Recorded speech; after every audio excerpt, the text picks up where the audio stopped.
Hello, everyone. Good afternoon. Just about, anyways. I've been sitting here getting ready to go on this video, and my cat's tearing up my entire apartment, so that's always fun. He's acting crazy again today. And now I think he actually might take a nap right next to me, so that's actually perfect timing for him to do all that. So we'll wait a couple minutes here, and then we'll jump right in and get started. How are people feeling out there today? Now, for me, I actually got up and was productive this morning, so I feel a little better than I have the past couple days. I'm dressed. I have real clothes on, real clothes. Did the hair. I'm doing all right.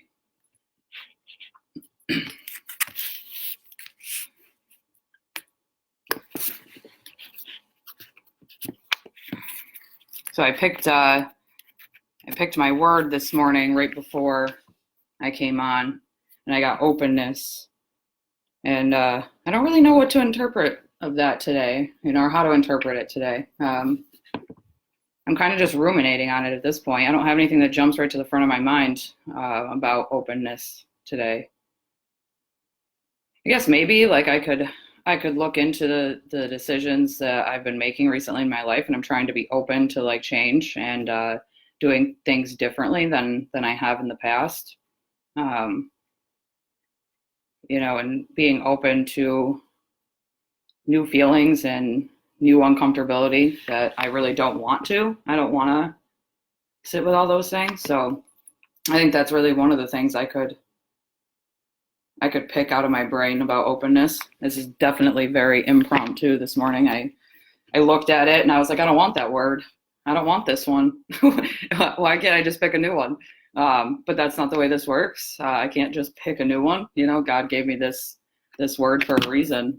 So I'm kind of just thinking about it, and looking at it. And I threw it on the table and I was like, oh man, I don't want to talk about that because I don't know what to say about it. But yeah, I guess if I'm actually like just pulling things out of the hat, out of the first thought I have with openness is, I'm just trying to be open to doing things differently than I have, and not giving in to what I want. Someone said to me the other day, and has said it to me frequently, someone I hold dear to my heart, what I want and what I do are two different things. And I'm starting to really see the significance in that. Yeah, that's all I'm going to say about that. But, just process that, think about that. Like what I want and what I do are two totally different things. And there's times in my life that what I want and what I do can line up, but a lot of times for me, what I want isn't necessarily what's best for me, or my recovery or the progress that I'm trying to make or, the changes that I'm trying to make in my life. What I want could very easily send me back to where I came from. And I don't want to go back there. I don't. So that's starting to really resonate with me and make a lot of sense. I wasn't necessarily the best, or I didn't really receive that the best the first time that I was told that, and the second time I was told it by somebody, I kind of just brushed it off like, okay, that's cool, but it's really starting to make sense to me, and I'm starting to understand where she was coming from when she shared that with me. But okay, so openness is the word for today, and we're going to get into the readings. I did read over one of them so far this morning, and I can tell you that it's pretty on point with me. So I'll read that to you guys. It's in God's Care. If you've never watched my videos, this book I have read now for, I don't know, probably close to a year. One of my friends got it for me a while ago, and it's about, spirituality in recovery. So it incorporates a little bit of like what we do in recovery as well as God and the spirituality that comes with working this 12-step program. So dive right into this. March 22nd. A man has no more right to say an uncivil thing to another man than he has to knock him down. And that's a quote from Dr. Samuel Johnson. Disrespect can be as damaging when quietly conveyed as when forcefully shown. We don't have to physically push someone aside to express our contempt or anger. We've probably done it many times by icy glares or being vacant-eyed, as though the person deserving, quote unquote, deserving, of our contempt was invisible. Hatefulness in any form is never justified. It's life-threatening, in fact, because it deadens our spirit and the spirit of the person we direct it at. Not only does the other person feel invalidated and violated, but we are diminished by missing an opportunity to know the love that's our birthright from God. An act of love is an invitation to come alive. We have the opportunity to celebrate life through loving actions towards others. In doing so, we celebrate our own life in God. Today, I will replace my impulses to show contempt or anger with loving actions so that I may know life. Any of you that out there that know me or have gotten to know me know that I am very sarcastic. I'm very blunt. I can be rude, very rude. I have a tendency to get condescending sometimes, and it's not because I'm a mean human being. I'm not. I'm a very loving and very caring person. But those are my defense mechanisms. My defense mechanism is to make my face look like somebody you don't want to approach. I've touched on this in a couple of my other videos, like my upbringing and being in prison for 3 years, taught me that I needed to be as hard as possible on my exterior so that you couldn't get into my interior and use that against me. So I have a tendency to do that stuff, to show this contempt or anger, by icy glares or being vacant-eyed, and I also have a tendency to think that people deserve the look on my face or my outright contempt for them. It's definitely a survival skill of mine that I'm not the most fond of, I'm not, it's something that has been brought to light in various forms, at work, at ROCovery especially, through relationships, where my sarcasm and the way that I treat the people that I'm with, can get pretty negative sometimes, and it's all because I don't know how to be vulnerable and be open and be okay with that. I don't know how to do that and feel safe at the same time. So, I'm learning over time, like in a professional setting, if I do that, my relationship with my coworkers or the people that I employ is not going to be healthy, and there's no respect or trust or love there. I've learned the hard way to work on a team with people. And it's not what you're saying, it's how you're saying it. I had somebody 2 weeks ago come back and ask me a question and I responded, and that person walked out of the room, and one of my coworkers looked at me and she was like, that was really condescending. I would have been very upset if that was me. And I didn't even realize it. I didn't even realize the way that something had come out of my mouth could have made somebody else feel. And it was, it was very simple. It was a very simple thing. But in my head, reflecting on it, in my head, I thought, how would you not know the answer to that question? But that's not loving, nurturing, kind, understanding. That's not any of those things. That is me showing contempt and anger and, disgust through the way of my 5 words that came out of my mouth, the look on my face, the fact that my eyebrow does this weird thing when I think somebody asked me a dumb question. It's little things. And then in this reading, it says, I will replace my impulses to show contempt or anger with loving actions. And that's exactly what that is. It's an impulse for me because it's a survival mechanism that I've used for 30 years that, has worked for me, kept me safe. That's how I feel, I felt like I kept everybody at bay and they had nothing that they could do to hurt me. When in reality, I was dying on the inside, and I still do sometimes. I'm still dying on the inside sometimes because of that, because I shut myself off to people in my life as soon as they get to a certain closeness. As soon as you get to that point where I feel like you could hurt me easily, I will close that door. And it's not me physically shoving you. It's not me walking out of your life. It doesn't look like that for me. What it looks like is that condescending sarcasm, rude, like I will slowly but inevitably push you away, and I've found that affects every area of my life, work, relationships, etc. Like I touched on already.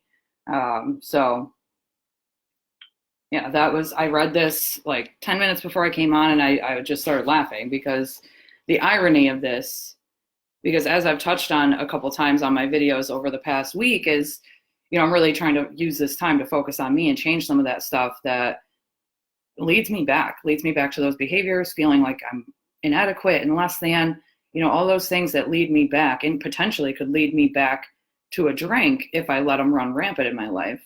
So I'm really trying to focus on that stuff. And this reading really it made me think about it, and it reminded me of those things that I'm working on. I'm not around people right now, so it may not be prevalent in my mind that, these behaviors are still there because they're not being pointed out or brought up all day, every day, but they absolutely still exist. I can still be condescending, contempt, anger, I can still show all of those things through a text message or through a computer screen. I can still let that stuff run rampant because I feel hurt or I feel scared, which definitely happens. And check on these comments real quick. Stacy, yes, we assume people think like we do, live like we do, and respond the way we do, impulsively or not, is inconsiderate to the other person. I was just talking about this with my sponsor. Yeah. I like that you brought that up, Stacey, because one of my very close friends talks about it all the time. Like she wasn't close with women because in her mind, like she knew what type of woman she was. So every other woman must be like that. And I'm guilty of that too. I think that people think the same way I do. They have the same motives that I do. If I was doing that, I would be aiming for this, and that can cause me to do the same thing, to shut people out, to assume that I know how they're going to react or respond to me. And that sets the tone, that thinking. It's not their behavior. It's my thinking that sets the tone for how I interact with them. I really like that you brought that up. That's another thing, for me to think about, in relation to that. I forget that too. I forget that we're different, and just because I think this way doesn't mean that you're going to think that way too. Just because we've been through the same things doesn't mean that you have the same thought process that I do, the same survival skills that I do. My survival skills are mine, and my thinking is mine. I don't know. Thank you for bringing that up. I appreciate the comments. John said it's relatable AF. We're going to leave that alone, John. But I think it is super relatable, and it's hard for us, taking it back to ROCovery. Like I know for me, it's hard for me sometimes because I get overwhelmed and I get peopled out and I shut down, so I have to be super vigilant and mindful of how I'm acting, because of the environment that I work in. And if I've had too much, like I need to step back for a moment, and get my stuff back together, get me back together, pray, listen to music, work out, whatever that looks like for me, get me back together before I start dealing with my population again, the people that we're there to serve. So I think a lot of us on the ROCovery team can relate to something like that a lot, just in the realm of work, let alone everything else we do in life,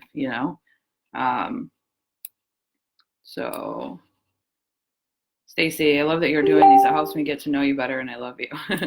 Thank you. I love that I'm doing them too, and I love the connection that has been coming from all of this, all of our videos, and doing the Zoom calls and stuff like that. I've met a lot of people, and I continue to meet people, and I love it. I'm developing more of a support network, and it's absolutely amazing. All right, so we're about 15 minutes in. I'm going to jump into the next reading real quick. Jesus Calling. The last two I haven't read yet, so we're going on the whim here. March 22nd. What is all this dinging going on? Sorry, guys, if you can hear all that. March 22nd. Rejoice and be thankful. As you walk with me through this day, practice trusting and thanking me all along the way. Trust is the channel through which my presence flows through you. Thankfulness lifts you up above your circumstances.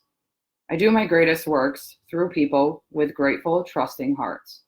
Rather than planning and evaluating, practice trusting and thanking me continually.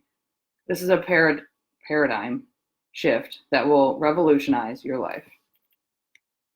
I think we touched a little bit on this yesterday, talking about how hard it is to be grateful and thankful when things aren't going the way that we want them to go. And she says in there, God works best through a thankful and grateful heart. We talk about this in the program that I work. We don't see a lot of spiritual change or growth when we are trying to control things ourselves, and that's when we try and take a step back and don't control it ourselves. What that is us being thankful and grateful to God for whatever's going on in our lives at that moment. And that is us trusting Him, or whatever your higher power might be, to take the wheel and control those things for you. It's out of your hands. And when you do that, I've seen it in my own life and in other people's lives, is when we do that and we let go, that's when we see the most growth, change, results, however you want to look at it, and it might not always be exactly what I thought it was going to be.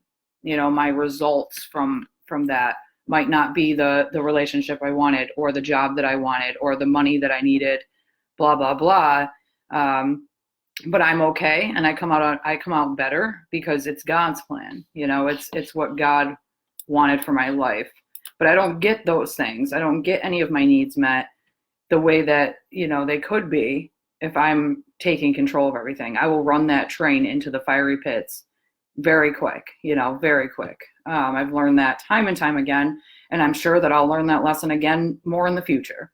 It's who I am. I'm very stubborn, but in my experience, I've gotten the most beneficial and healthy results for my life when I've let God, and just trusted and was grateful for whatever that looked like throughout the journey.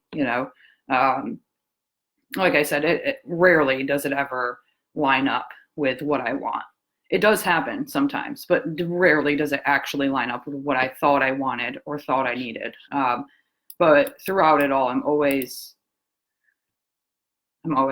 trying to always stay grateful, and some days that looks like me arguing with myself, with God. I'm not grateful for this. I don't like this. I don't want this, but I bring myself back and do my best. And sometimes that takes a couple minutes. Other times it takes days to be able to bring myself back to that place of gratitude and remind myself that there is an ultimate plan. One of my friends yesterday, actually Chelsea, brought it up, that sometimes, it's hard because we do these videos and we talk about this stuff and we're like, trust in God and let things go and don't be fearful and all these things. But in our lives, we encounter those feelings, and that's okay. I think that, we put these expectations on ourselves, because we're preaching this stuff, we should be perfect at it or something. And that's not true. That's not true at all. We're human. And no matter how long you have in recovery or how long you've been working a program or how spiritual you are, or, whatever that looks like for you, whether you're in recovery or not, no matter what, it's normal for that stuff to happen and for us to get caught up in fear and worry and taking control, and what I find is that, it matters what I do with all of that. Am I going to sit in it and ruminate in it and let it eat me alive, or am I going to do something different? Like I said, sometimes it's minutes that I choose to do something different. Sometimes it's days that I sit in my own crap and then I finally choose to do something different. It differs. And I feel like that's normal for us. So nobody's telling you to trust everything and be perfect. It's definitely a journey, and it always will be. All right. Last one, Demi Lovato, Staying Strong. One of my favorites. If you watch any of my videos, absolutely love this book. March 22nd. You can't resolve other people's issues, but you can sit with them and share the burden of their pain, thereby lightening it. This is a quote from Yuta Berg, I think it says. Often when we're comforting loved ones, all that we want to do is take their pain away. It's such a natural desire to help those we love and need. But there are many times when it is necessary for people to go through pain fully, to fully learn and emerge stronger than ever.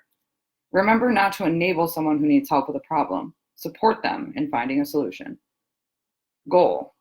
The next time a loved one is going through a difficult period, think about how you can support them instead of fixing them.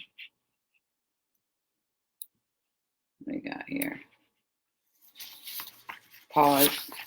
When I listen and take guidance from a power greater than, this is Stacy, sorry, from myself, left foot, right foot, doing the next right thing in your gut and your heart, it's unbelievable where you end up. Trust. Fear comes, I have to walk through it and keep going. Absolutely. I agree with you, Stacy. Thank you for the input. So I don't know about any of you, but I am a fixer. I can fix you. I can change everything. Just give me the chance and I'll fix everything in your life and I'll make it a lot better. I'm guilty of this again in almost every area of my life. I'll go in and try to take control. It comes back to control at a job or, in a situation where I'm trying to help somebody with their moving or whatever the case might be. And also, especially in relationships, like I go into them and, I'm like, well, that's not the greatest and this isn't the greatest, but we could fix all these things, and you could live such a better lifestyle if you just do what I tell you to do. Right. And what has always, always, always happened to me in those situations, always, is first and foremost, the person starts to resent me and get angry at me, no matter who it is, what coworker, relationship, friend, parent, whatever, my cat, doesn't matter who it is. They start to hate me because I'm trying to fix them. But also what happens after that is I start to get angry and resentful at them because I feel like I'm doing it to help them, or I feel like they're just not responding the way that I want them to. So I have learned and still learning to just sit and be, and let people feel that pain. Like my friends will come to me about stuff that they're going through, and I want to offer every piece of advice that I have.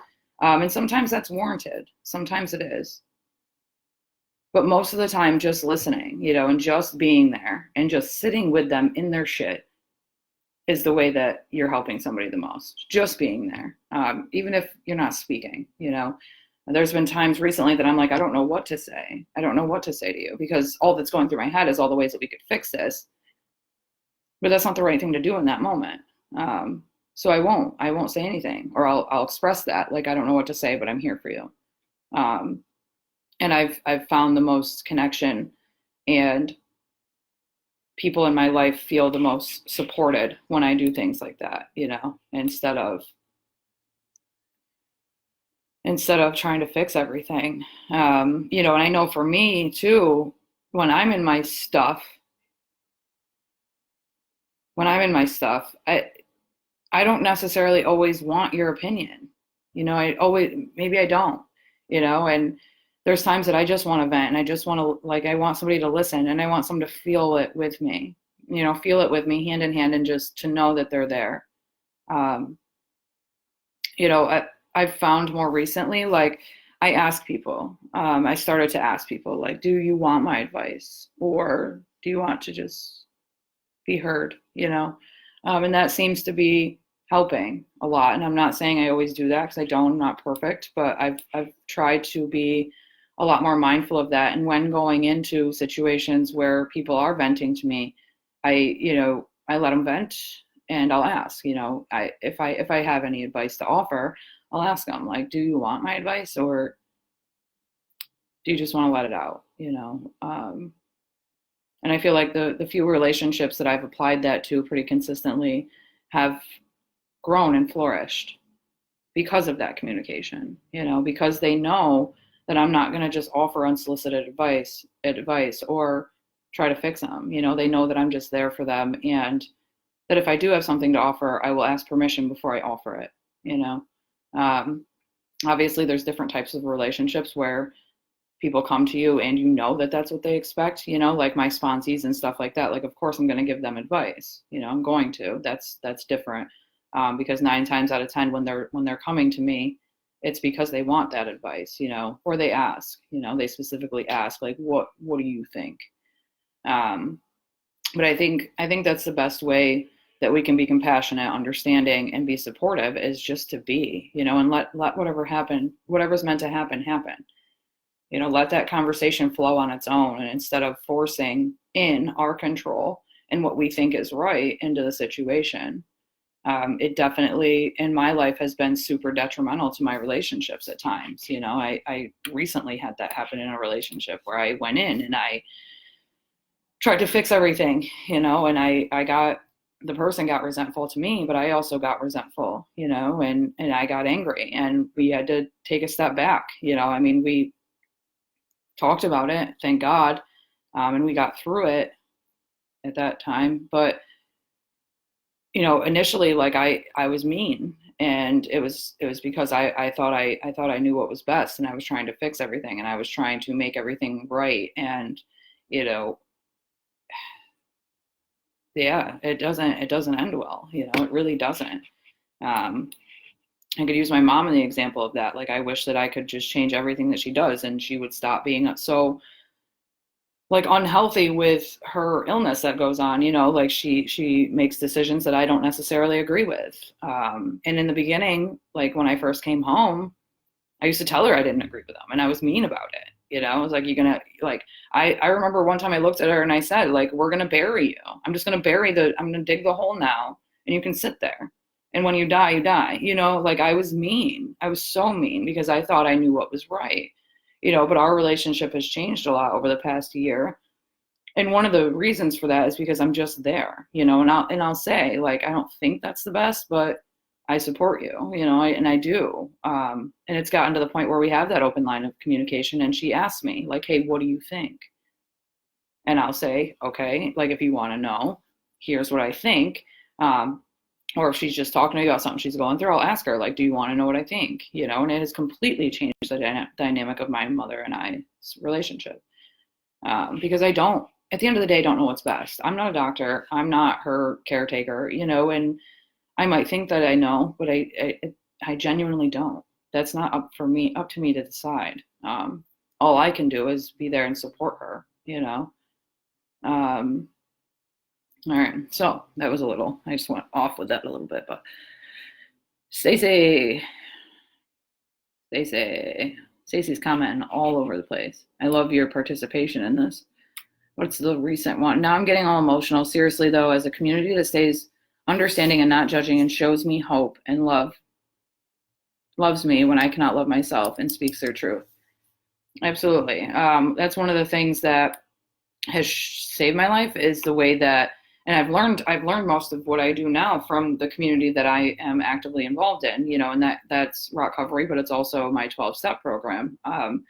And we just love and support and walk hand in hand. When I went back out and came back in 8 months ago, nobody judged me, or told me the right way to do this. They asked me questions. Definitely, they asked me questions. They probed my brain as to, what could I do different to not go back out.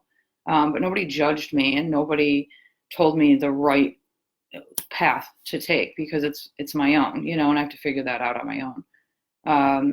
I've made a lot of questionable decisions that are unrelated to alcohol and drugs over the past year, 16 months, and all of my support network, ROCovery, AA, my church, everybody has stayed behind me throughout the whole thing, and they, again, might say, like, I don't think this is going to end well for you, but they support me through it no matter what.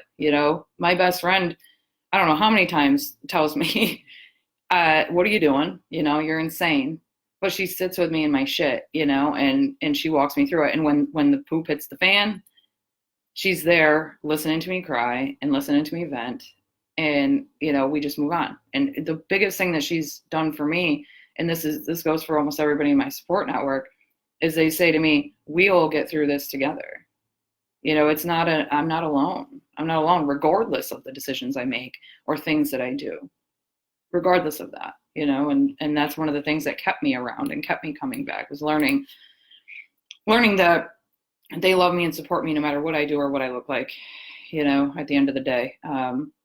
All of us are human. All of us make questionable decisions. All of us, you know, may not go right back out to using drugs and alcohol, but we make pretty questionable decisions pretty frequently, you know, and it looks different for everybody, but we do that. And, you know, how we grow through that is our support and people's experience and talking us through it and, you know, sitting with it and feeling and, you know, I've talked about it before, like it's primarily like however I feel when I make those decisions, you know, and other people have helped me understand that stuff that I'm feeling, you know.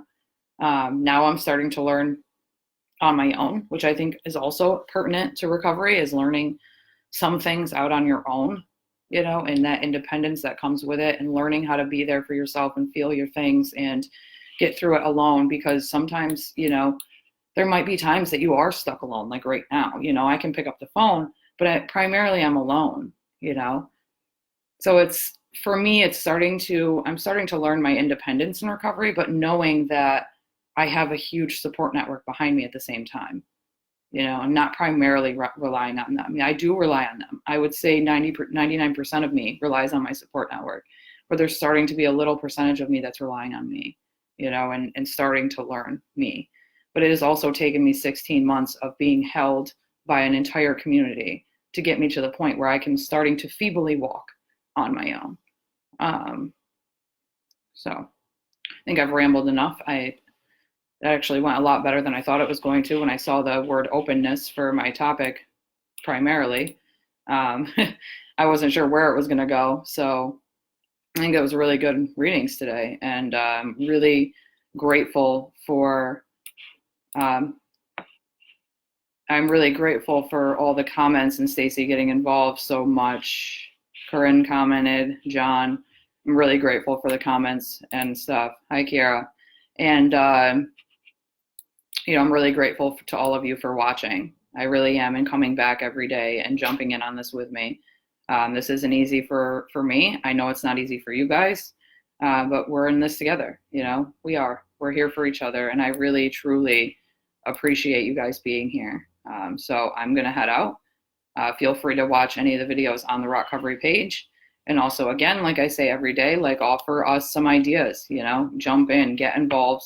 This is about you, you know, just as much as it's about us. Like it is about you guys, you know, and we want to give you guys whatever it is that we can do for you to help you get through this hard time. Hi, Rachel. So yeah, jump on the page, watch the videos. They're all there for watching. And tune in at, what do we have today? 11 a.m. Brian Quinn, 12 p.m. me. We have a 2 p.m. with Chelsea. 3 p.m. with Lisa, I think. John runs in the morning, early time, before I woke up, so I don't know what time it's at, but he's on in the morning running around. And Yana will be on tonight. So watch the older videos that are already posted, and I really, truly appreciate you guys being here. So have a good day. I'm out.